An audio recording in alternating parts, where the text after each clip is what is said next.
Recording now. Thank you. So this is the regular monthly meeting of the Mount Desert Broadband Committee, March 10, 2020. And why don't we jump into Brian? You can give us your report on how things look. All right. Thank you. So we've completed the field audit. We've completed all of the mapping. So there's really two tasks left. One is to do some quality control audit of the data that we collected. That's my job. And then to extract the data, put together the cost estimates, and write the report, which is also my job. And right now, it looks like you'll have that before the end of the month. But right now I'm sort of 100% devoted to writing grant applications for Connect Maine. And that's due on the 20th of this month. So once I get beyond that deadline, then I can get back on this project. But I can give you the highlights. And so the map that you're looking at is everything in blue is served by the cable TV infrastructure, and anything in green is not served by the cable TV infrastructure. So you can think of anything in green would be only have available DSL services or satellite, or maybe if anybody's offering any fixed wireless up there. So it's very, very well covered. And I'll just zoom in on some areas here. I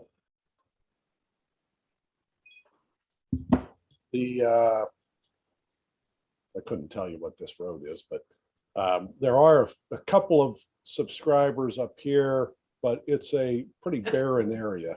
That's the Indian Point Road. All right. Yeah, that's Bar Harbor needs to get their act together and get that road covered.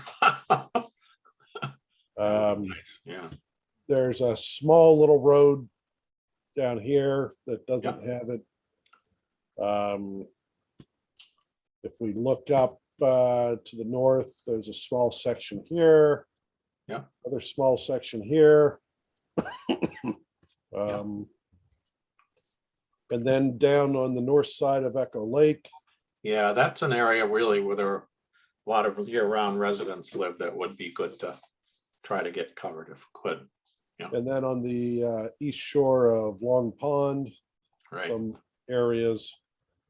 And Long then, driveways to waterfront properties. Yeah. Yeah, I mean, some of those could be served by if Spectrum were to come down that road a little bit with their cable. I know there's a couple people there that paid to have it extended last year. I thought, I'm not sure if they're on that map or not, but Well, it looks like it goes to Camp Beechcliff.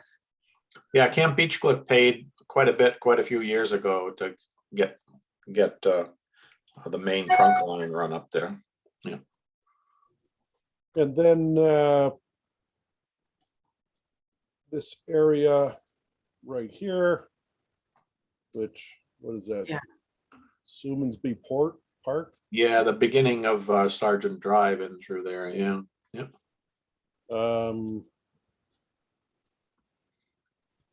One small road here.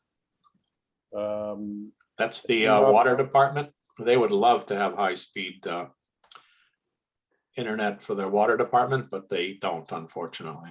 It's also where Frank Baltzell, one of our committee members, lives. Yeah. And then up here around Jordan Pond, which I believe that's all park property. Some of that would be park property, right? Yeah. Also, the water department has a location there that is unfortunately unserved. Yeah. And then down to Backwoods Campground. Right. Blackwoods. Yeah, Blackwoods. yeah, that's National Park, yeah. So, you know, I believe that when we run all the numbers and we extract the data, what we're going to find is that probably 99% of the potential subscriber locations have access to cable TV. That doesn't mean that, you know, if they have a long driveway Right, and the cable company wants to charge extra and they've chosen not to connect, but they right, do have the ability to connect because it does run past their property. right, And from a route mileage perspective, I'm going to say you're probably in the 95 to 98% is covered. So Yeah. There's just some pockets.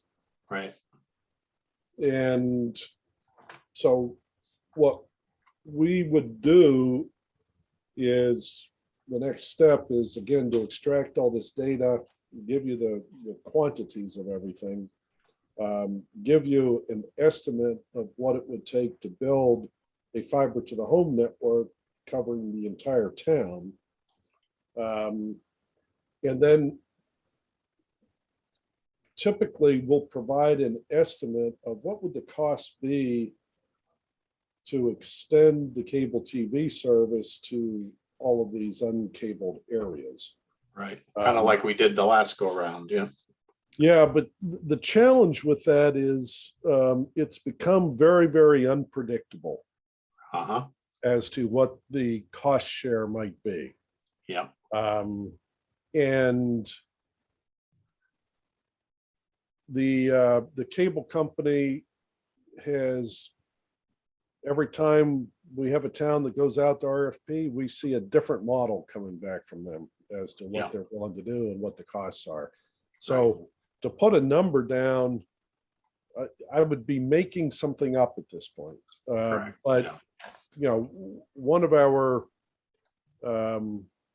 recommendations is always to talk to the incumbent phone company, talk to the incumbent cable company, see what they're willing to do. In Mount Desert, I believe you have you do not have an expired franchise agreement, I don't think. I don't think we have any franchise agreement. Yeah, I think it's kind of, I don't know if anybody on the island has a good one at this point. I don't think so. I think that's why Bar Harbor was looking at their own, is because theirs was expiring. And Well, it's expired. I thought yours, though, got recontracted when you did the last expansion. No, I don't know. I don't we think were so. hoping that would be the case. But unfortunately, I think they've basically given up, because I know when it was still Time Warner, they would literally schedule a meeting and say, yeah, we're going to come sign a contract, and nobody would show up. So at least they're consistent. Yeah, I don't know how that works. I know if you have an agreement, I think, doesn't the town get a little bit? Yeah, like per subscriber, some kind of small Right. cut, I A believe. little bit of something Well, coming in, yeah, Yeah, it's called a franchise fee, but that's Yeah. only if the town desires that. there's Mount Right. Desert. Mhm. right. And this is an old one, Yeah. Oh, it's tight. Yeah, 87. So it's expired.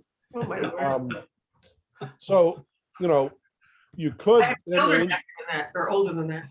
you could enter into a discussion with Charter and say, all right, we'll sign a new agreement. You build out the rest of these areas. Right. And it's worth having that discussion. Trying to, what do I do? What does the town put into that? What's the interest of the company to do that?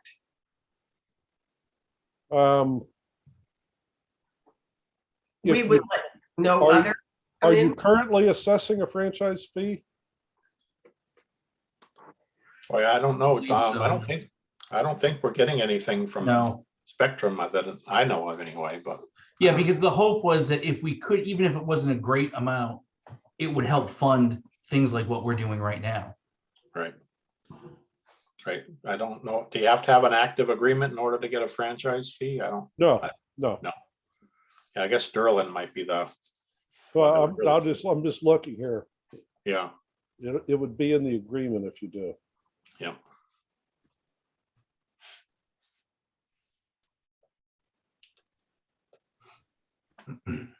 Doesn't appear that you do. So, do you have a whole lot of leverage? Not really, but it's still worth having the discussion because some personnel were measured on the number of franchise agreements they get executed. Yep. And the cable company is getting a lot more aggressive with building out in many areas. Right. So, I don't know what the outcome will be. Right. The other discussion is to have with Consolidated. Consolidated Communications. It wouldn't surprise me now that I can see the density of subscribers. It wouldn't surprise me that they might have a plan to build out fiber to the home in a lot of this area, not all of it, but Right. a lot of it. Yeah. And if we can get them to disclose exactly what their plan is, then you can negotiate with them for the other areas to get fiber. Right.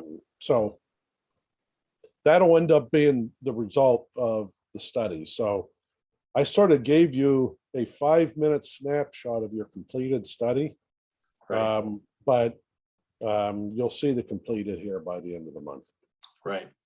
Yeah, that, I know Consolidated when I wasn't at that meeting, but I think when you guys met with them, they had some discussion about fiber. I don't remember We did. exactly what. Yeah, time we it was, left right. that meeting thinking maybe we do want to work with Consolidated because they are clearly moving into, first of all, they own 50% of all the poles. They are providing the fiber backbone across much of the state anyway, I think. Right. And they are moving into fiber all together. So if they're doing anything, they're doing it with fiber. And so there are some communities where they are doing a fiber to the premises arrangement. So Right. I know in downtown Northeast, they've got quite a few. I know they connected the 2 banks this week. I saw their trucks running. So in this Fiber. lime green lines, that's Consolidated's fiber, Right. Consolidated fiber. but that's not for fiber to the home. Right. That's It's just where their the fiber. cable is. Right. So Right, they're serving businesses or they're remote terminals or Right. going from one town to another, but it's not for fiber to the home service. Right. It's like a trunk line. Yeah. Now, coming out here onto this point, it could be that some homeowner paid them to deliver business grade fiber out there. Yeah. We're not seeing your map at this point, but that's okay. Oh, I'm sorry. That's There I okay. am. I'm just talking as if you are. That's all right. So in the lime green is their fiber. They're fiber main lines. Yeah. Yeah. Oh, So- all right. So not the same green as the other greens. No. Right. Those are, Yeah. okay. So Yeah. and I don't know, maybe there's a cell tower out here. Yeah. I think there's that, like, there might be, I don't know, that's up by, no. I don't think there's one there, but maybe there's one planned. I don't know. Yeah. Yeah, that's a funny location. Yeah, Not sure what that is. actually, there's a tower right here. Okay, can maybe see that's it. what it goes to. So Yeah. this line may be extended a little bit too far, but. Yeah. And then over here, Yeah, that's I the sus- pre-marked one. Yeah. Yeah. I suspect that there's either a remote terminal out there, which would be an odd location. Yeah. Or a homeowner paid them for business grade fiber coming out Possibly. Yeah. Which is very possible. Yeah. there. I know in downtown Northeast, there's quite a few businesses that have approached them about it. So that must be what that lime green is, right into the center of Right, town there. Yeah. right. Okay. So that's your update. Well, thank you. You've done a lot of work, and hopefully there's not too much mud on your running boards. Well, luckily I sent somebody else out to do that. Oh, good. Um, Yeah. let's get to it. So you think you'll have a report for us by the end of March? And it will include an analysis of what's there, some data figuring things out, and then some recommendations and associated costs of making this. Correct. Great. Okay, and it is possible for us to upload this information onto our Vetro platform? Yeah, what I'll do is once it's complete, we'll just ask Vetro to move it out of my instance into yours. Great, Nice. okay. That'll give us some good stuff to look at. Yes. Okay. Anything else we should cover today then? Yeah, I don't know if the town, Matt, have you heard any more whether the town is moving ahead with their private fiber connecting the town? There building? is a warrant article that will Yep. be voted on in May to connect in with Bar Harbor. Right. So there'll be some lines run. I wasn't sure. I know the water department's been talking. They're real anxious to try to get connected with that. I don't know if the water department is considered a town organization. I really They don't- are Kind of not quasi- officially, they're like quasi municipal, so Right. not under our umbrella. Yeah, maybe they could buy into that on their own at some point. Yeah. So that's good. So they're hoping to proceed with that in the fall or next year. Matt, is that the idea? Yeah. Well, if it gets approved in May, it'll be anytime after July, the work could start, so. Right. And I know I talked to Steve Cornell from Bar Harbor. They're getting some quotes, I think, for some work in the fall to interconnect some buildings on their own, so. Yeah, and we haven't gotten those quotes back just yet. We expect them Yeah. hopefully this week yet or Oh, good. next. So you're working with Steve as well then? Good. Okay. Yeah, and I would expect the project to begin with the utility pole make-ready process probably in May or June timeframe, Yeah. which means you wouldn't see construction begin until probably end of this year, Yeah. in the winter or spring timeframe. Yeah, we're hoping to jump on one of those links from the high school to connect Bar Harbor because we have a slow piece of fiber from the high school to the Emerson school that won't manage more than a gig. So we're hoping this new fiber would, hopefully, so. Anything else for me? Boy, I think you've done well. Thank you as always for your insights and skills. And We're happy to help. Knowing- And, knowing the We'll, industry. we'll get you the final report. So, Thank you. Thank Hey, you. good luck with all your grant writing. Boy. gee, thanks. It's a necessary evil, Well- not something I enjoy. Well, I wondered about that because that's one of the things that I think we need to figure out is whatever we're going to do, we know we're going to need some town funding to do something, hoping to match that with funds from some other source. But would the town need a grant writer or somebody to pursue that for us? And so I was curious about your level of comfort or recommendations on others who do that kind of thing. Yeah, we do a lot of, grant writing for broadband, either through the state authorities or the Northern Border Regional Commission. Mhm.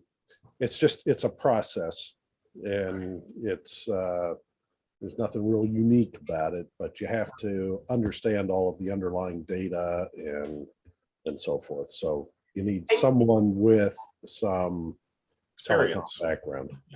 And you're doing it for the towns to get money from either the Connect Maine Authority Yeah. or. Yeah, we do it for towns, and we also do it for service providers. You too. So we're sort of agnostic. we support them all. Great. Sounds Okay. good. Good to know. Thank you. All right. Very good. I Thank you very will much. talk to y'all later. Thank Okay, thank you. Bye-bye. Thanks. So hello, Pete and Frank. Thanks for joining us. Yeah. And Sorry, I'm late. mentioned, that's okay. I mentioned in the beginning that Scott is not here. So if anybody else wants to take over as moderator, you're welcome to it. We just jumped right in with, because Brian was here to begin with, so we just went right into item number 2. We didn't even have enough people to be able to cover item number 1, which is approving the minutes. So Would you mind just giving me like a 1-minute download of what Brian came up with? yes, they have completed all of their data collection, and they have completed all of the GIS mapping. And now he has a few things left to do, but he shared this visual of the town for what they found as part of their research. So I just took a screenshot of the map that he did. Nice. And everything that is in blue is Spectrum cable. These green lines are areas that do not have cable going to those premises. So there are a few up this part of the Pretty Marsh Road. There's that little baby. Well, good. We get somebody else to join the meeting. Good. Do we have a quorum now? Yeah. So there are, some areas off the Beach Hill Road, some areas around Echo Lake. this there. area where Little Echo Lake Road is, et cetera. On this side around Summonsby Park, and then, whoops. I Jordan can't Pond remember these there a around. little bit, yeah. But down here, Jordan Pond Road, and then Blackwoods Campground. So there are a few areas that do not have any cable, but 95 to 99% of the town is covered with cable. He also demonstrated, and I did not make a shot of that, but you were here, I think, for that, Pete. The other green lines where Consolidated has put in fiber optic lines. And so that comes into town and covers a pretty wide area of town, comes into downtown Northeast Harbor and along some long routes. So it is not to the premises, but it is sort of backbone,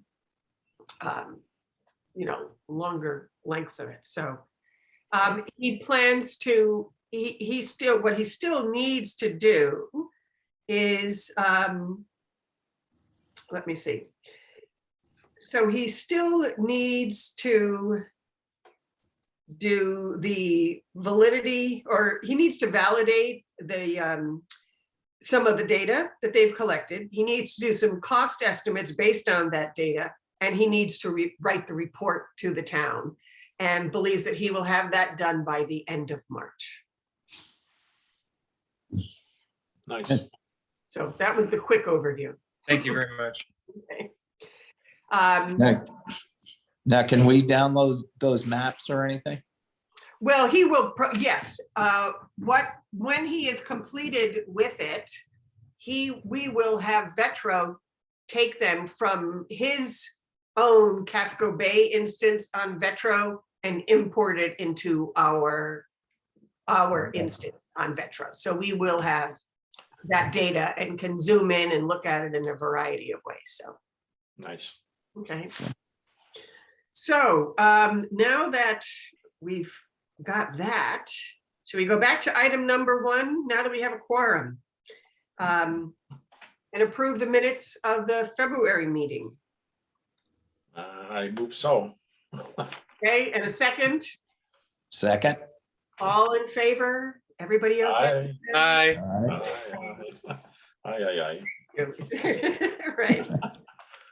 Okay. The third thing we had on our agenda here was discussion of the next step, what our goals would be, criteria for decision-making, options for achieving those goals, and how we want to bring people along. So, open for discussion. You want to have a short presentation at the upcoming town meeting? I think we talked mainly a little bit about doing that, or at least having something in the town report, right? We do have a letter going into the town report Right, that had set out all the goals for the committee and this whole effort, and also detailed what we had done so far, the survey, community meetings, etc. right. What Maybe. kind of presentation were you thinking of? Well, I don't know if we have, I'm not sure what Brian's stuff will be done at that point or not, but I don't really know. Matt, how does a town meeting run as far as if you wanted to just share something like that with a group? Is that possible, or? I would think so. Whether, we could even, if it wasn't a formal presentation, if we had some kind of setup, maybe with like some of those enlarged photos Yeah, of his so I could- GIS data, we could have those on display as people are sort of milling in and. Yeah, that would be good. Maybe a Yeah. couple of handouts. If you need some of that stuff printed, Kathy, let me know. I can print, I think, up to 17 by 22. So. That would be great. Yeah. Yeah, that would be great. And I think we can make up some kind of big poster board, but maybe have some things to hand out as well. Yeah. That would be And good. as far as timing, the town meeting is May 3rd. He's Correct. expecting to be done the end of March, so I think we have some time to pull it That together. together, yeah. Yeah. Can I ask, is there any other data that we thought would be useful to collect? Or, we have survey responses. We put them into Vetro. We've got this stuff from Casco. It's all going into Vetro. Ideally, we'd have pretty much, are there any other major categories of like knowledge gathering that you foresee? Or are we pretty much done with that phase? Oh, could I put something in? Yeah. Yeah. I've been trying to find out, we have our cell tower here. And so I've been trying to find out, and I've gone through all of the records in the town office, which was quite a few files, but it didn't answer my question. And the question I was trying to answer is, with a cell tower, you have to bring phone to the tower in order to broadcast out from there. Fiber, And, yeah. and so my question was, they originally did this back in 2013. They put up the tower. Was the lines to the tower, were they fiber optic or were they copper? And I do not have an answer yet. Yeah, every cell phone tower has fiber run to it just for the quantity of data that has to flow through it. So yes, they're all fiber connected. And the provider for those is always Consolidated. They have the contract for all of that. Yeah. Good. Yeah, because the owner of the tower is AT&T. Apparently, they were the original ones. Well, yeah, how the cell phone towers work is actually there's third parties that lease the site, build the tower, and then they lease the space on the tower back to whoever wants to. Which, if you're talking about the one by Rick Savage, yeah, that's how that whole thing works. It's owned by a company in Atlanta, and then they lease the space to AT&T, which I think has an exclusive 4-year agreement, and then after that, it's open to whoever wants to pay. No, you also have Singular in there, and you have Verizon also. Yeah. At least Ken Verizon, yeah, and in Southwest Harbor, it's AT&T and United States Cellular. Verizon's building their own tower on the back of Freeman Ridge this year. They've got the space leased and they're clearing for that, and they're going to be putting up a tower there as well, probably in the fall. But that's how it works. That there's like third-party companies that own and lease the space and build the tower and then rent. Kathy, did Brian include? He's driving down every road. Would he potentially be able to have all that, lines to the cell towers? That would be part of his map, correct? I think he saw. Yeah, he showed us some lime green lines that went to a couple of the towers, one over in Pretty Marsh, and I think there's one up that goes to the one by the cemetery there as well. Yeah. What I'm just driving to is, I think one of our initial goals was this kind of knowledge collection, data collection. What's the truth on the ground? What's the reality of how many people are served, how many people are not served, how many people are underserved, what's kind of customer satisfaction, what's the interest in municipal fiber. So we have all this information. So if anything, that goal might be achieved. And so now, what are the next goals, I guess? Right. One of the things Brian mentioned is he knows where the cable runs, but he doesn't necessarily know if people have subscribed to it or not in those locations, I guess, He did mention that, long driveways, things like that, but, Well, they were going to be going down all the long driveways. right. They, So we'll have to see, we'll have to zoom in on that and see whether Exactly. there's per premises Exactly. information like that or not, yeah. And I think, some of the information, all of the speed testing that was done, not Right. just the customer satisfaction, which did include speed testing, but there might be some others who have done speed tests that we have not yet captured that information because people have done it directly themselves without doing our survey. Correct. And Yeah. that's a possibility too. And we can get that information from Maine Broadband Coalition or the Connect Maine Authority. Right, so they could merge that layer in for us too, if that would be useful, yeah. Yes. And I think that I have not found with Vetro that our speed test data, it's like in a different part of their system than the maps that we look at. So it would be, I think, very helpful to sort of combine, say, okay, these people do have spectrum, they do have cable, but their speed test is indicating very low speed, or, I mean, those are some of the complaints we found is it works great in the winter, it's terrible in the summer because there are so many people using the lines. That was a very common complaint, I think. Right. And so A lot of people need to maybe be reminded too that they can upgrade their equipment. If they've had their equipment for a number of years, that would be something they could do too. Yeah. Yep, better routers and Right. Yeah, that always helps. I know I've recently switched a lot of the people I help in my other job to newer Wi-Fi equipment, and it has made a huge difference in speeds for a lot of people. So, going from 50 to almost 300 in a lot of cases for some people. So that is a big difference. yeah. huge. So, as a major goal, we wanted to have universal connectivity, but is cable sufficient or does it have to be fiber? Right. Maybe we could approach it from, we can now we have the information. We know what the, that's a goal. I think a goal is future proofing any new infrastructure that's being built. And kind of having some equitable access or, help for everybody in the community. So then we can maybe come up with what are all the different ways we could hit these things, like option A, option B, option C. Right. And as much as we can, so maybe trying to outline those options, maybe trying to give a summary of grants that are available and how we could achieve any of these grants if they're applicable to us. Right. Option A costs, benefits and cost analysis kind of to weigh the different options, different scenarios.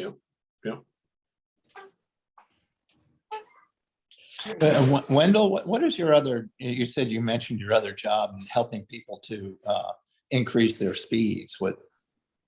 Oh, well, I in the summer and part-time, other than the school, I can be available to help people do that kind of work. I help at the library and different businesses in town, and a lot of summer residents. I've probably got, 70 or 80 properties that I've set up stuff for over the years.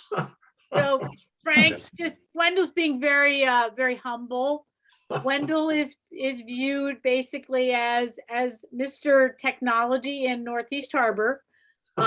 He came to Inchcape that has 18 inches of horsehair thick walls and was able to make some recommendations on routers and and expanders and jumpers and all of this, arrow system, so that you have 100% coverage. And he also looked at what Spectrum had provided and made some recommendations on the type of Wi-Fi. Usually with Spectrum and things, if you sign up for internet on, in 2015, and it's now gone through 3 different ownership changes or whatever. Now, every time you make a change, they want you to, get a new router that works better with their system. So Right. Wendell can usually wind his way through that, and he does get paid in chocolate fudge cake, FYI, everyone, in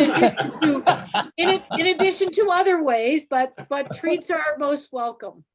Oh, good, Yeah. good. Yes, we work for food. I think we all Yeah. do it one way or another. Yeah, Uh, that sounds great. Yeah. Thank you, Always a Lily. challenge. Every property is unique, so it's kind of fun to figure out what works best and what's affordable for people as well. So, yeah. Well, I think that we still need to wait to hear back from Brian Lippold about Yeah. exactly what things are and what the goals might be. Right. I think, should we be as setting the same goal as the state, for instance, in speed tests, 100 over 100? That's what they consider broadband to be. Right. We can get that from cable year round without interference. Are we meeting our goals then? Right. Right. So, and if some people choose not to have it, then that's their choice. And but availability, we can't force fast service on everybody. Right. The Millers included, we still have DSL through Consolidated, but What's wrong with you guys? You've got I know. Well, Spectrum right by the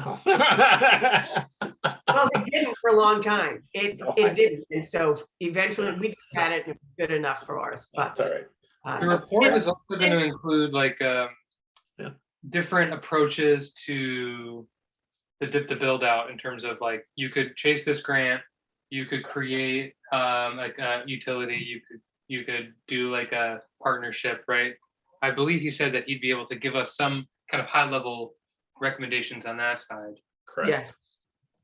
Yeah. So I mean, for me, I think one big thing that we potentially could do is try to just digest all this information and figure out a way to present it in an understandable way and in an actionable way for the town. And that way people can kind of vote on it, or the committees can determine if it makes sense and how and all that stuff. Right. Yeah, I don't think would have a budget item for the town, do we? I don't think that's proposed, Matt, is it? I don't think so. No. There's no time at this point. No. We're signing off next week. I think we're doing the final voting on any warrant articles that are going to go out into the May town meeting. So Right. So it'd be more just an informational piece, I think. And if there was any cost, it would be for next year's meeting, I think, probably. I don't think we have a number right now anyway. Right. No. No. no. Could we go back to your question, Kathy? And I'd like to get Wendell's input on your question was, is the 100 over 100 adequate, or what should we be shooting for? And I would love to hear Wendell's opinion on that question. Sure. Well, for 100 by 100 is pretty good. I mean, Lily can attest to that's what the Knowles company has, and it's been pretty decent for that group of people, and they're pretty intense as far as how they use the internet there. I mean, some days it's better than others, but it's been pretty good. That 100 by 100 they get from Consolidated also includes all their phone lines, which they have a lot of phones as well. So, but that is a good goal. The thing most Spectrum customers don't have is that symmetrical nature of the internet connection. They tend to focus on pushing the bandwidth and not so much on pulling it back, just because the cost is a little higher for them. You can get a you can get a gig connection, but it's 1,000 down by 100 up. Or you can get a 400 connection, it's 400 down by 50 up. Or you can get 100 and it's 100 down by 10 up. So it's not symmetrical typically from Spectrum. They may be working in that direction. And I know if you have a fiber connection, you pay directly from them, you can get a symmetrical connection, but for most consumers and homeowners, it's not a symmetrical connection. What would you say the end benefit is for symmetrical? Like, how would you describe it to somebody? How would it feel different? And when you're day-to-day browsing, zooming, I have the 100/10, for instance. Right. And it's quite adequate. The upload speed is important if you're, say, are you an architect? Is that what you do? Or your data? Your data. Yeah, software, data. That's for the ability to move files from your network out to either a client, or like if you're doing an online backup, in order to have your data stored in the cloud, it goes a lot faster. Like, how do we, if we have to bring this to right, kind of a non-technical, I mean, that was very non-technical, but I think most people probably don't really need that stuff. So I think if we say, okay, 100/100, we have to give them this like very clear, this is why that matters. This is, it's going to enable more devices. Yeah, and as more people work from home, and a lot of the summer residents, they have to transfer large files back and forth if they're either designers or architects or financial management people. They tend to move files around more. So they really do need it. Right. Right. Yeah. Anybody that's running a business from home or working from home or backing up their computer from home or dealing with large groups of photographs or films, if you're a film producer or something like that, it makes a huge difference having that symmetrical bandwidth as far as being able to, sell your stuff or move your stuff to clients or just accomplish those goals quickly. And will Spectrum, is there a technical limitation on the coax for any symmetrical connection, or is it more just like a pricing decision? I think it's that the hybrid system tends to focus on bringing the data in and not so much on bringing it out. I think it's probably a limitation on their systems, but they're getting better with their hybrid systems. But it's just, I think, a limitation of their cable modems currently and how they're configured. There's probably firmware that they could push out that would change that, but that's how their pricing model works right now. I think a lot of the equipment in place is capable of a lot more than it's kind of throttled for cost reasons. Like if they deployed DOCSIS 3.1 modems across the town, for instance, right? Do you think that would, in other words, can we get to? I'm kind of trying to get to an understanding of like, is this a line limitation? Is this something that could be overcome as more cheaply than putting fiber all over the? Actually, fiber is cheap, and the thing about copper is it's weather. It gets affected by weather, which fiber does not. Such. Yeah. Most people and most places, Spectrum has fiber going down the main trunks, and then they have any place you see, if you look at the fiber line, which is always the kind of last one down, and each pole, it has a little kind of a dip, and then it pops back up. And then if you see a little box connected to that, that's where it transitions from fiber to the actual copper. So you see a number of those around, and they tend to be, every 1,000 yards or something like that. So that's how they, their backbone is definitely fiber, but they have those little modules that turn the fiber into a copper coax kind of a run from there. And it can be carried over the same line too, just the way their structure is run, they can carry it over the same kind of that big line that they have. It has numbers of fibers and numbers of copper running it simultaneously. But most of the limitations on the equipment, the DOCSIS 3 modems are capable of symmetrical gigabit or higher. It's just that the firmware that when you subscribe, they download a certain firmware package that matches your subscription that puts the limits on the bandwidth. Now, Wendell, well, I guess Knowles has consolidated, and you said 100 over 100 for them. Does Correct. Consolidated also offer the different symmetrical packages of different speeds? Yeah, I think we started with them with what used to be called a T1 line, which was 512 symmetrical, and then it jumped up to 1 gig, well, not 1 gig, 1 meg, and then it kind of, as their services increased, we've kind of bounced it up. I mean, we could get them up a lot more, but it does get more expensive. A gig connection through Consolidated, I think, is the better part of $800 or $900 a month, something like that. So it can get pricey. I mean, you have to, if it's your lifeblood and it's like a bank or something like that, it's definitely something you want to have. So that's just the difference. I mean, they've been trying to sell a 10 gig connection to the high school spectrum for a while. It's only, $20,000 a month. But we get it free. Well, not necessarily free, but everybody in the state pays for it. But we get that from Maine School and Library Network now for, I think it's $5 per student per year or something like that. So it's pretty affordable. I've got a thought just to try to get us to have some direction on this goals idea.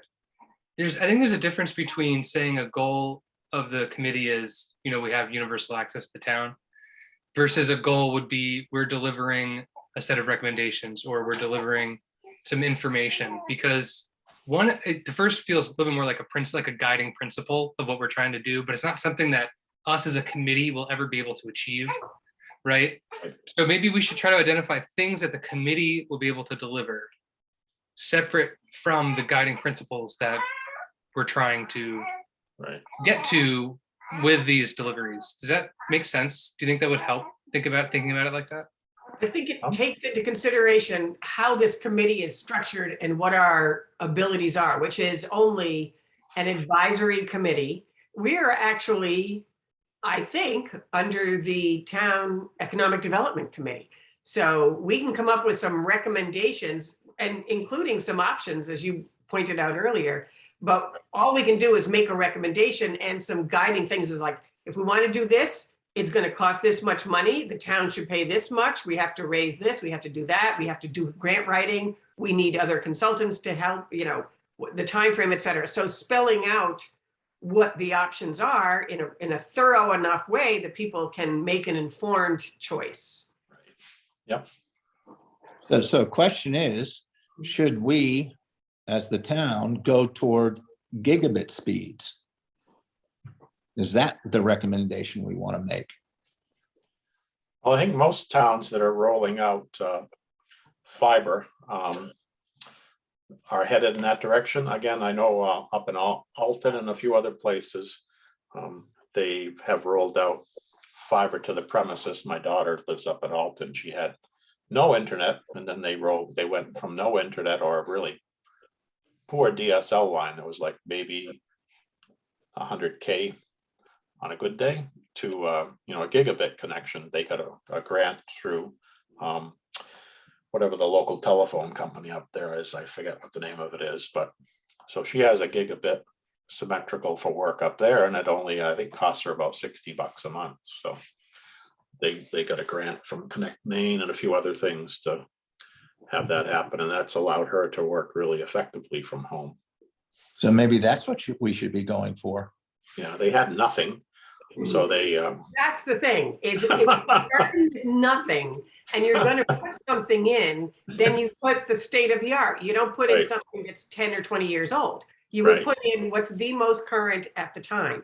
But if we look at that data map and say, the whole town, 99% of the town is covered with cable. It's already capable of this.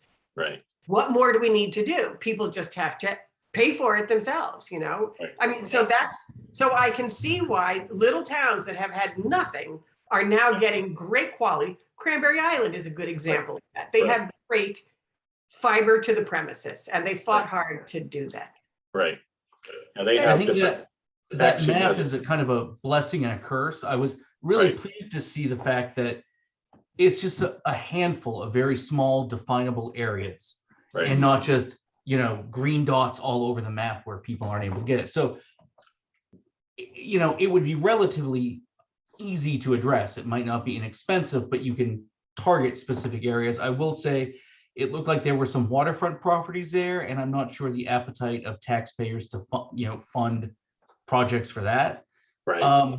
But it's a blessing and a curse because I know it's crazy that like bureaucrats speak out of both sides of their mouth, but the same people in Augusta who are saying, oh, 100 over 100 is what we want, they take one look at that map and say, oh, you're not getting any grant money, you're covered with Spectrum, even though that's not the 100 by 100. And I think going back to when this committee first started, I will say like the most positive meeting I have ever attended by far was that first meeting where Tilson gave their presentation, and we must have had 50 or 60 people from the western side of town come over, and there was no one speaking against doing a project. Everyone was in favor of it. And the people in that part of town said, look, we like the idea of fiber even back then, but that's years away. We need something now. And so we were able to get them that Spectrum project sooner. And we sort of knew while we were doing that, like, okay, this is good, but it's going to lessen the appetite down the road for what our ultimate goal Right. was. So we sort of painted ourselves into a corner, I feel like. Yeah, I would agree Well, with I all day think- long. Like gigabit would be amazing, and I have this, personal preference that I think municipally owned broadband is a fantastic approach. I think there's all of these principles we're trying to achieve. I think we kind of have to be somewhat neutral in here's the facts, here are the recommendations, and the town can kind of make up their mind in terms of the best way forward to kind of find the balance, right? Matt's point, like it might be so much cheaper, it might be more cost effective for everybody to just extend to 5%, even though my personal preference would be let's find a great fiber everywhere and the town owns it because it should be an equitable access and it should be a public utility. And so I always fight that urge of what I hope it's going to come out as because it might not come out that way. Yeah. Let's see. Brian, I think was going to do some cost estimates, right? When he did his proposal to us. So. Yes. Yeah, Lelio, get your hand up. I have my one question has to do also as a memory from the Cranberry Isles project where Axiom came in and was doing fiber to premise and which worked for most people. But there was a lot of old timers out on the island who basically said, I want my TV and I want to be able to get TV service. And Axiom doesn't, if you go not with a Spectrum, and again, I'm not making a broad statement, but we have to look at the demographics of the island. And the way that we present this to the public is going to be really, really important because essentially, and I'm just using an example, we're trying to get high-speed internet to the broadest amount of people to be able to do their business, be able to do their schoolwork, and be able to do personal work on the internet. And if that ends up going down a direction that isn't somebody that provides TV service, you may have some opposition. And that, if you remember Wendell and Kathy from 2013, that became a little part of the conversation. And it slightly started to derail, the larger goal of let's get everybody. And one of the meetings that I attended out in Cranberry Island, and I'm not saying this is the way to go, but that it ended up being something like 25 residences that had old style TVs and were not going to be able to, tie into internet. And we broadly basically said, well, we'll buy you a new TV that is Right. basically is Bluetooth oriented that will, fix that Right. problem. And I'm not trying to, I'm just saying, going into these public meetings, one needs to be aware of where are all the opportunities and where are going to be the sticky wicket points that Right. we have to essentially be aware of and prepared to answer in the best of our ability. Right. So- Yeah, May I share- it may be less expensive to provide everybody a $200 smart TV than pay for cable service. If I may share my screen, I want to show you what Vetro has from the Connect Maine Authority in terms of underserved, served, and unserved folks. Okay. And this is, let me do this, okay. So green, I wanted to show you this grid here. A blue dot means unserved, so they don't have anything. A bright green dot means served. This shade green means underserved. And so if you. And what's that definition of underserved? Anything under 100 over 100? Oh, that's my road. Exactly. And so I didn't mean to go. Well, so this is kind of a loaded map then, because we know that, to Wendell's point, there's not really a symmetrical option. Exactly. Right. So really it comes down to this idea of how important is symmetrical access? What is the end benefit? What is a real life difference that you're going to be experiencing day to day for most people? And is that worth pulling out the whole, building out a whole entire network? I hope it is, because I love fiber, but that's kind of where it's coming down to, because I bet could you change that definition of underserved in this or no? No, this is, well, let me see if I could. I think we get to look at the attribute table and Maybe not. no, it's beyond my capability right I now. would just be curious if you change that to 100 over 10. Exactly. Yeah. I bet you'd And see mostly served at that point. And I think that this is from the Maine Connectivity Authority, Mhm. Or Connect Maine Authority rather. And I'm not saying that 100 over 100 is not a good baseline. I think it's a great baseline, but I think we have to figure out when you go to Lily's point, like you go to this meeting and they say, well, my internet's super fast. What's the difference between what I have and symmetrical? Exactly. Right. I mean, I'm a pretty heavy internet user. I do a lot of work for, bringing devices here and uploading and downloading and sending files. And I have a 400 by 50 and it certainly serves me quite well.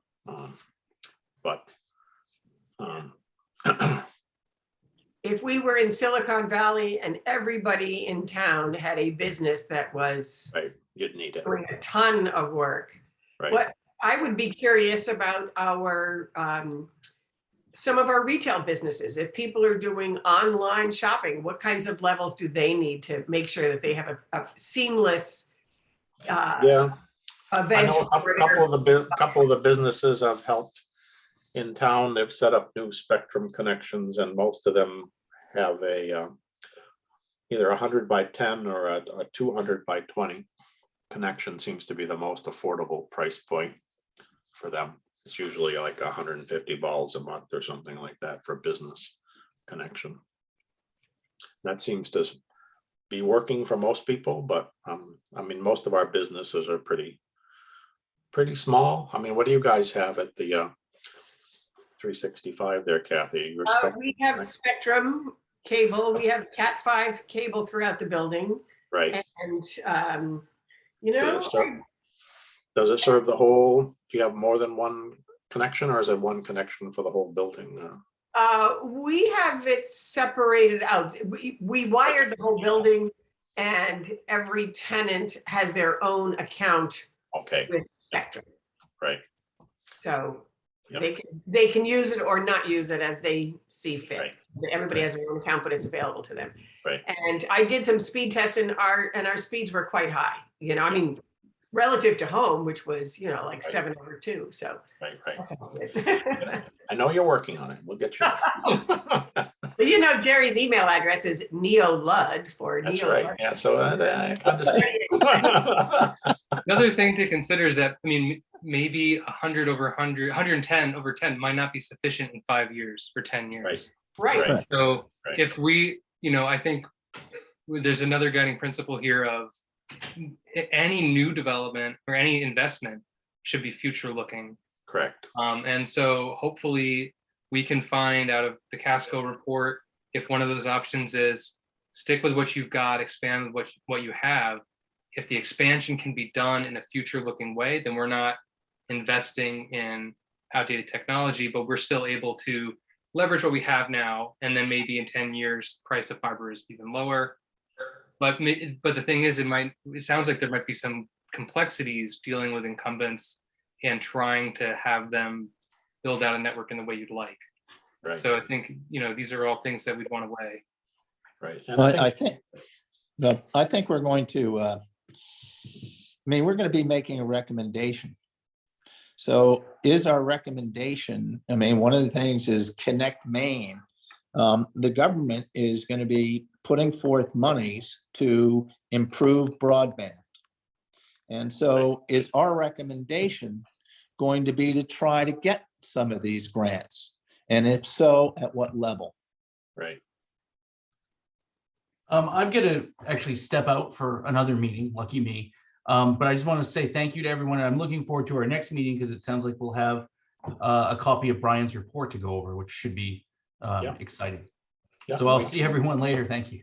Okay, thanks, Thank Matt. you. Yep.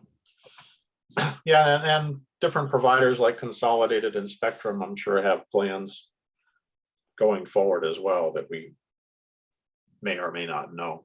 You got to wonder if Spectrum sees Connect Maine says 100 over 100, and all they have to do is a firmware upgrade to avoid getting Right. disrupted. Right. You know, I wouldn't be surprised if they changed No. their plans. No, I would think that's probably a direction they might go, and I know they're talking about more and more fiber as well. But of course, they're motivated by, you know, one thing primarily, which is the bottom line. To make money, and bandwidth is expensive if you're a commercial company buying bandwidth and redistributing it. And any ISP basically, I know when we had dealings with one of the other companies in town, one of the fixed wireless companies, they would bring in a connection of a certain bandwidth and then promise a certain bandwidth to subscribers, and then if you did the math, it just wasn't possible. You know, oh yeah, you can buy a XYZ connection, but wait a minute, that's the total bandwidth you're buying for the whole organization. It's kind of like, you know. And I think that some people subscribe with a certain expectation because that's how it was marketed, Right. and they never get up to those speeds. No, You know, wasn't especially practical. when life is busy in the summertime.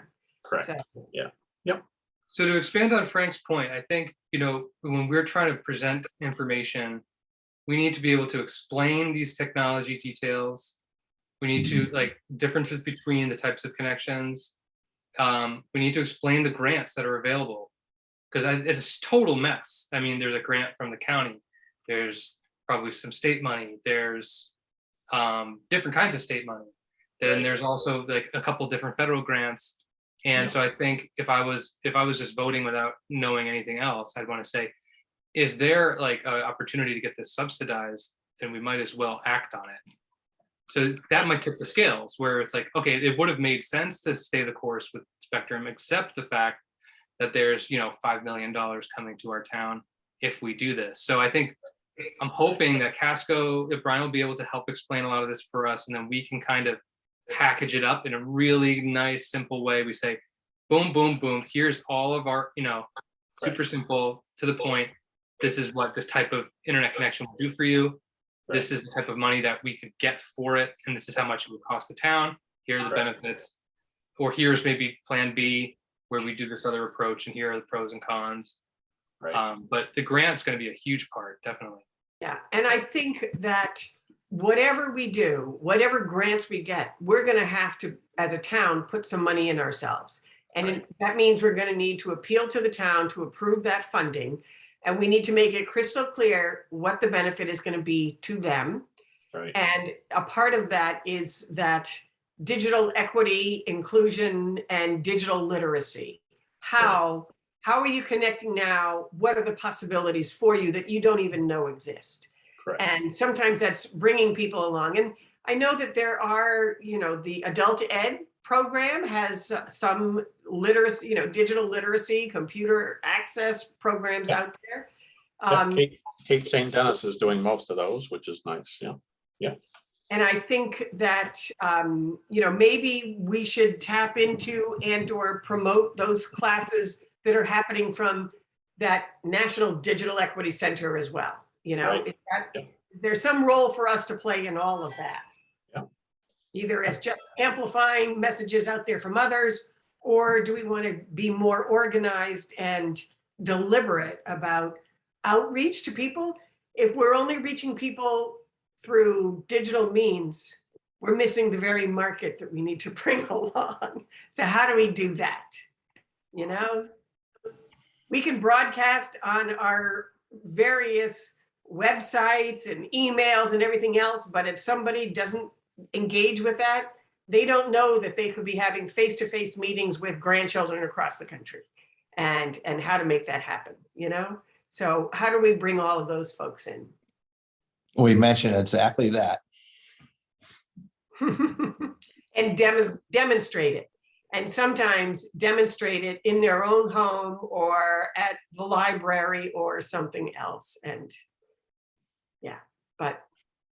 so work to be done.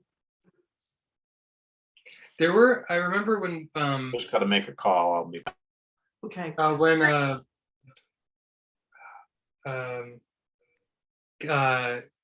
Kendra Joe was here, she shared a couple like flyers, I think, or surveys that some other towns did, and some of them, I want to say maybe Vinyl Haven, they had a really nice presentation. It's graphically very clean and understandable, and they kind of spelled out, here are all the terms. What does, I still don't totally know what dark fiber means. Here's what all these terms mean. And I think we need to point out there are 5 grants on the table, or there are 4 grants on the table. I still don't know how many grants are on the table for us. And so I think we have to get it down to that level. So what do you think the best way to do that is? Should we wait until we get the Casco report and then try to figure it out?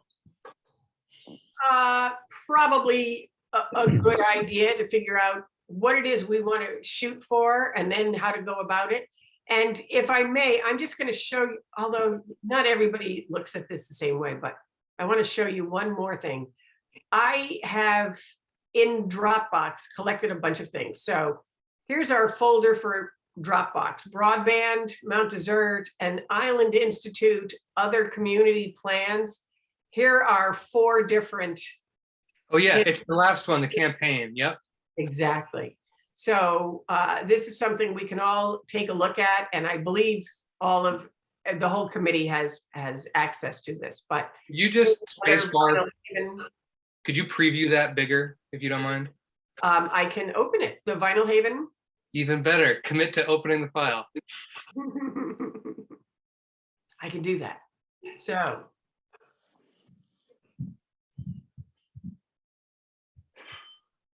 So it's good. They explain who they are, why they're here.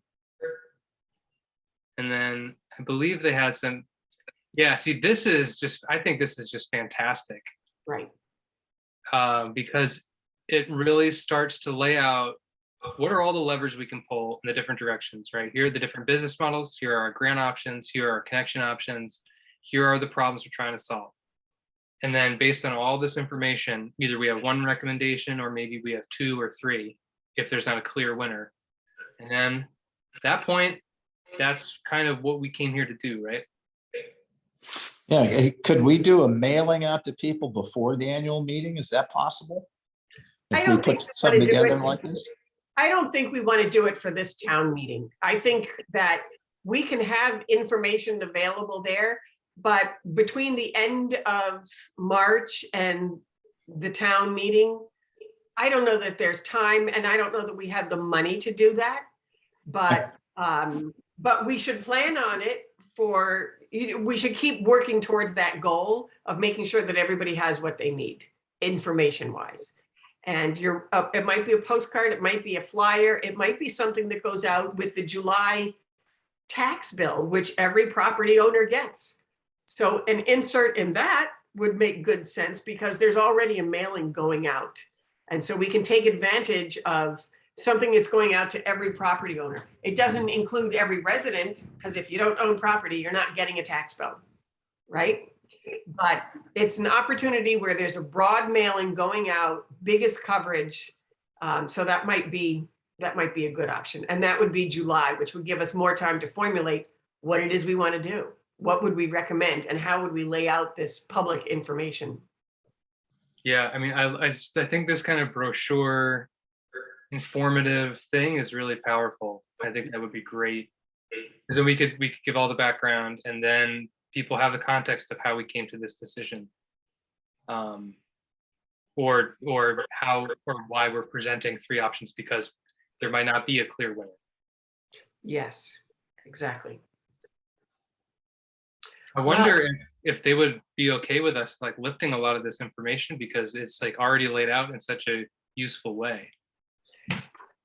I think that they probably would not mind. And in fact, we could probably make arrangements to chat with the people on Vinyl Haven who got this done and hear from them, how did they think this worked?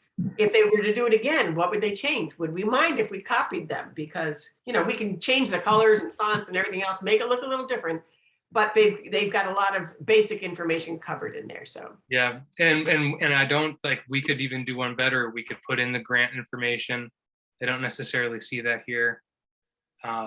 Because if we could show a nice clean graph where it's like, Well, option A is 50% grant, federal grant, 25% state grant, 25%, resident tax versus B is 100% resident tax. Everybody's gonna be like, oh God, B is horrible. But you at least be able to see at the end of the day where the rubber hits the road, what is this thing gonna cost? Where's the money coming from? As clear as we can present it. Yeah. No, I think that's a good goal to have, is first of all, based on the information we're still waiting to get, make some clear decisions about what information we might recommend and give people options, because we need people to weigh in. We can make our own preference known, but it's got to be a town supported thing because it's going to be town money involved in it. So. Yeah, and to Lily's point, there's gonna be lots of different voices. Yes. And so working towards that kind of community engagement would be a good thing to do. So. It's really like a learning exercise. We're going through this and we're trying to distill it so that we can teach somebody in 3 pages what the situation is. Look at it. Good way to look at it. Okay. Well, we're going to have some homework then. And by the way, I might have missed, there might have been other towns that had similar things that were better. This one, just for some reason, I remembered. But I think in general, I like that approach. That's all. Yeah. So go into that folder and you can see some of the others. And this was also from Vinyl Haven. This was their campaign. What do they call it? Fire Island Broadband TF. I'm not sure what that means, but campaign goals, timeline, and strategies. So this is what our committee should be doing, right?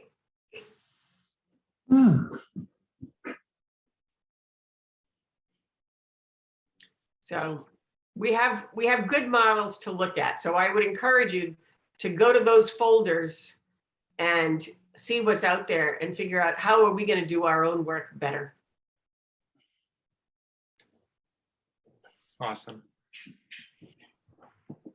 Okay. I'm afraid there's a meeting following us and we're going to get booted off of the internet soon.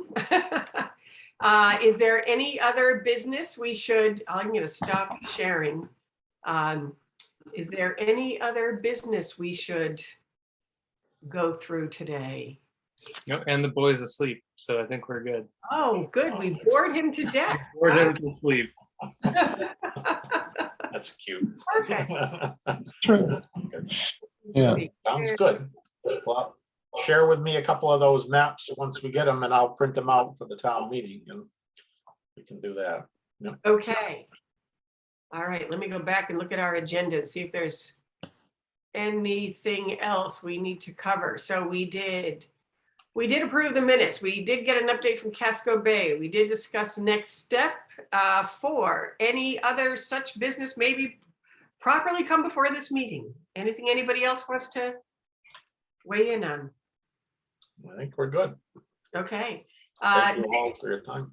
Next meeting is April 14, 4 o'clock. Be All there. right. Okay, great. Thanks, everybody. Maybe the tulips will be up by then, right? Nice. Okay. Yep, take care. All right, see you all. Thanks, everybody. Bye-bye. Mhm.